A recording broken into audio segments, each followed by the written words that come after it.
तो मार्वल के इस सिनेमैटिक यूनिवर्स में ज्यादातर देखो हीरोज ही जीतते आ रहे हैं, बट कभी ये सोचा है कि अगर हीरोज की जगह विलन्स जीतते तो ओवरऑल एमसीयू पे किस लेवल का इफेक्ट पड़ता? बिकॉज अगर सोचे नहीं तो आज हम इसी पे ही बात करेंगे। लाइक ब्लैक पैंथर का किलमॉन्गर हो, एक्समैन का मैग्नीटो या मून नाइट से अमिट, ये सारे चिरकुंडे अगर जीते होते तो एमसीयू और उसके वासियों का क्या होता? तो सीधा शुरू करते हैं हमारे फर्स्ट अवेंजर के रेड स्कल से। बिकॉज देखो आई थिंक अगर ये लाल खोपड़ी जीत गया होता तो अवेंजर्स तो दूर की बात है, एमसीयू ही नहीं होता। लाइक पहले तो ये हमारे नीला डब्बा यानी टेसरैक्ट के पावर से हर तरह की एडवांस टेक्नोलॉजी और वेपन्स बना के वर्ल्ड वॉर 2 को आराम से जीतता, फिर एक एक करके सारे अपोजिशंस और रेजिस्टेंस ग्रुप्स को पूरा उखाड़ ही देता। लाइक कैप रूस के हाउलिंग कमांडोज हो या हॉवर्ड स्टार का एसएसआर, कुछ बचते ही नहीं। मतलब फ्यूचर में अवेंजर्स तो दूर की बात है, सीड ही नहीं बन पाती। और ऑब्वियसली जब रोकने के लिए कोई होता नहीं and add to that space stone की पूरी ताकत भी पॉकेट में ही पड़ी होती, तो हाइड्रा भाई हर देश को मसल के एक डोमिनेंट ग्लोबल फोर्स ही बन गई होती। रेड स्कल एंटायर अर्थ पे रूल करता।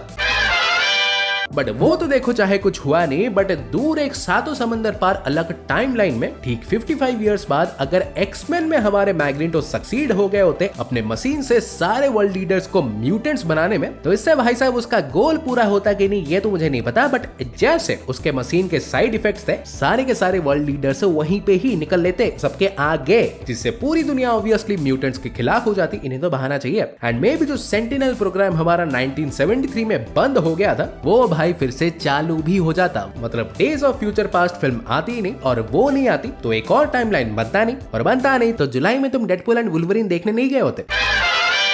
फिर इसके बाद बैक टू हमारे मेन टाइमलाइन में अगर अवेंजर्स अपने पहले ही अवेंजर्स लेवल थ्रेट यानी लोकी से ही हार गए होते तो बहुत कुछ बदल जाता। लाइक ऑब्वियसली अर्थ पे तो इसका कंट्रोल होता ही, और उस टाइम में जितना बड़ा हरामी था ये सारे इंसानों को अपना मजदूर बना के ऐसे मूर्तियां बनवाता, पता नहीं क्या करता। इनफैक्ट मे बी बहुत से heroes like Black Panther, Doctor Strange, Ant-Man, Spider-Man वगैरह भी पहले से ही ऐसे प्रकट होके लोकी के अगेंस्ट स्टैंड भी लेते दिखते। एक whole different Avengers lineup. But main वाला इंपैक्ट जो होता कि अगर ये जीता होता तो इसे टेसरैक्ट मिल गया होता, और सेप्टर का माइंड स्टोन तो इसके पास ऑलरेडी था ही। तो प्लान्स के हिसाब से जब थैनोस धरती पे आता तो उसे टाइम से वे बिफोर स्पेस और माइंड स्टोन दोनों ही मिल गए होते। मतलब चुटकी भी बहुत ही पहले बजा दिया होता, और वो भी बिना अवेंजर्स के इंटरप्शन के।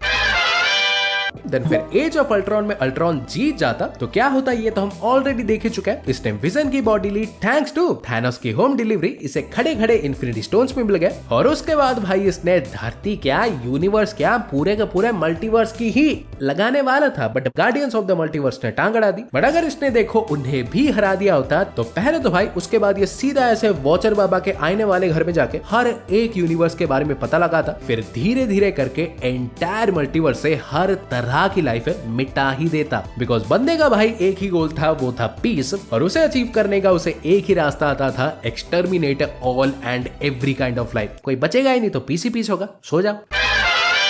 पर यही में कभी ये सोचा है कि अगर किलमॉन्गर एक्चुअली अपने प्लान के हिसाब से वाइब्रेनियम दुनिया भर में ऐसे बांट देता तो क्या होता? लाइक भाई साहब का प्लान था बेसिकली वकांडा और उसके रिसोर्सेज को अब और कोई ऐसे सीक्रेसी में ना रख के इसके वाइब्रेनियम को दुनिया भर के ऐसे पीड़ित लोगों में बांट देना, जो कि सुनने में लगता होगा बट ये घंटे का कोई नेक विचार तो था ही नहीं। बिकॉज इससे एक तो भाई ग्लोबल पीस की वाट लग जाती। लाइक वकांडा से वाइब्रेनियम पाके सारे oppressed groups all around the globe war ही चालू कर देते गवर्नमेंट्स और हायर सोसाइटीज के खिलाफ, जिसका दोस्त तो ऑब्वियसली सीधा वकांडा पे ही जाता कि सालों तुमने दिया है क्यों, और इवेंचुअली पूरी दुनिया ही वकांडा के अगेंस्ट हो जाती। बट इसके चलते एक और भी बढ़िया चीज तो होती कि टलोकन को भी मजबूरी से अपने आप को रिवील करना पड़ता। बिकॉज भाई सिंपल फंडा, जब पड़ोस में मारपीट चल रही हो तो बगल वाले देखो दो ही काम करते हैं, इधर पड़ोस वाले की हेल्प या तो खुद भी हाथ साफ कर लेते हैं। एंड ये तो तुम ऑलरेडी जानते ही हो कि नेमोर कौन सा वाला था।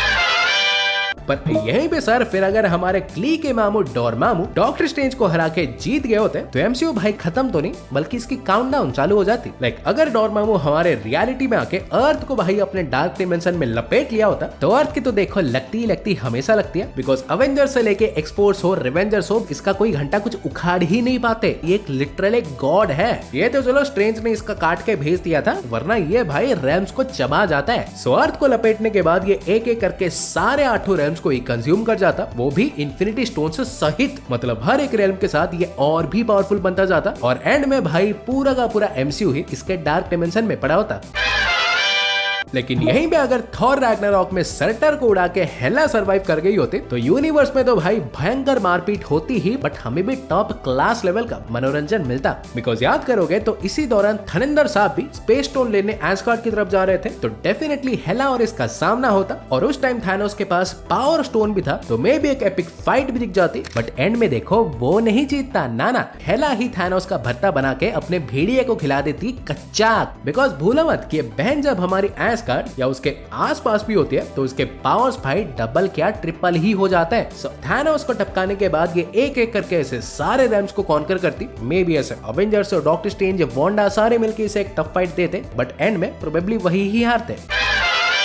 बट ऐसे कुछ तो हुआ ही नहीं ना। थानोस को स्पेस स्टोन मिला, टाइम स्टोन मिला, माइंड स्टोन मिला, और फिर उसने आधी यूनिवर्स ही मिटा दी बिना कुछ सोचे। बट व्हाट इफ अगर देखो एंड गेम में भी वो सक्सीड हो जाता, बट इस बार आधी नहीं ना एंटायर यूनिवर्स को ही वाइप आउट करने में। वैसे मैं पूछ ही क्यों रहा हूँ, उसने खुद ही बोला था कि वो सब कुछ खत्म करके यूनिवर्स को भाई फिर से रीबिल्ड करेगा। बट हाइपोथेटिकल सवाल पूछ ही रहे हैं तो थोड़े आगे भी चले जाते हैं। तो व्हाट इफ इस यूनिवर्स को अपने हिसाब से बनाने के बाद इन्फिनिटी अल्ट्रॉन जैसे इससे भी मल्टीवर्स के बारे में पता चलता, और ये बैंगन भी फिर निकल जाता हर एक यूनिवर्स को अपने हिसाब से रीबिल्ड करने में। एक multiversal Thanos would be hard F.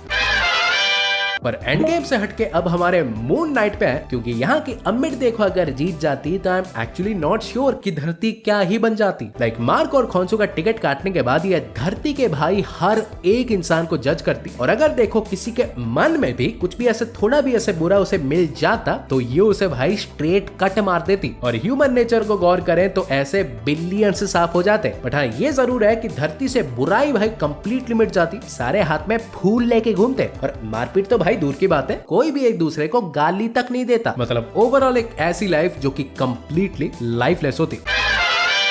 But अमिट से दूर चलें तो स्क्रल्स भी देखो कांड करने में कुछ कम नहीं थे, क्योंकि सीक्रेट इन्वेजन में अगर ग्राविक देखो सक्सीड हो जाता हार्वेस्ट को एक्वायर करके एक सुपर स्क्रल्स की आर्मी बनाने में, तो इन्हें भाई ज्यादा देर नहीं लगती पूरे अर्थ पे टेक ओवर करने में। लाइक दुनिया के सारे मेन गवर्नमेंट बॉडीज में इनके स्क्रल्स तो ऑलरेडी इन्वेड कर ही चुके थे, हर तरह का इंटेल इनके पास ऑलरेडी था। बट एक सुपर स्क्रल्स की पूरी एक आर्मी से इन्हें वो ब्रूट फोर्स भी मिल जाता एंटायर मिलिट्रीज को खत्म करने में। और इसी दौरान अगर कुछ हीरोज भी ऐसे रिवील हो जाते स्क्रल्स, तो लोगों में तो ऐसे पैरानोया क्रिएट होता ही, बट अवेंजर्स में एक दूसरे में भी कि किसको ही विश्वास करें। और इसी का फायदा उठा के ग्राविक और उसके स्क्रल्स एंटायर धरती पे कंट्रोल ले लेते। टोपी बाबा सबको हरा दिया, इसको तो जीतने देते। पर आज के लिए देखो इतना ही था। एक एमसीयू देखो एक ऐसा गांव बन चुका है जहां सारे विलन्स भाई 2 दिन के मेहमान बन के आते हैं। सो मुझे लगा इन सब के बारे में एक वीडियो बना लेनी चाहिए। सो पसंद आई हो तो लाइक करो, और ज्यादा ही पसंद आई हो तो बताना, एक और बना लेंगे। और ऐसे ही रापचिकदार वीडियोस पाते रहने के लिए चैनल को सब्सक्राइब कर दो, और मैं तुमसे मिलूंगा एक और वीडियो में। सो गाइस तब तक बाय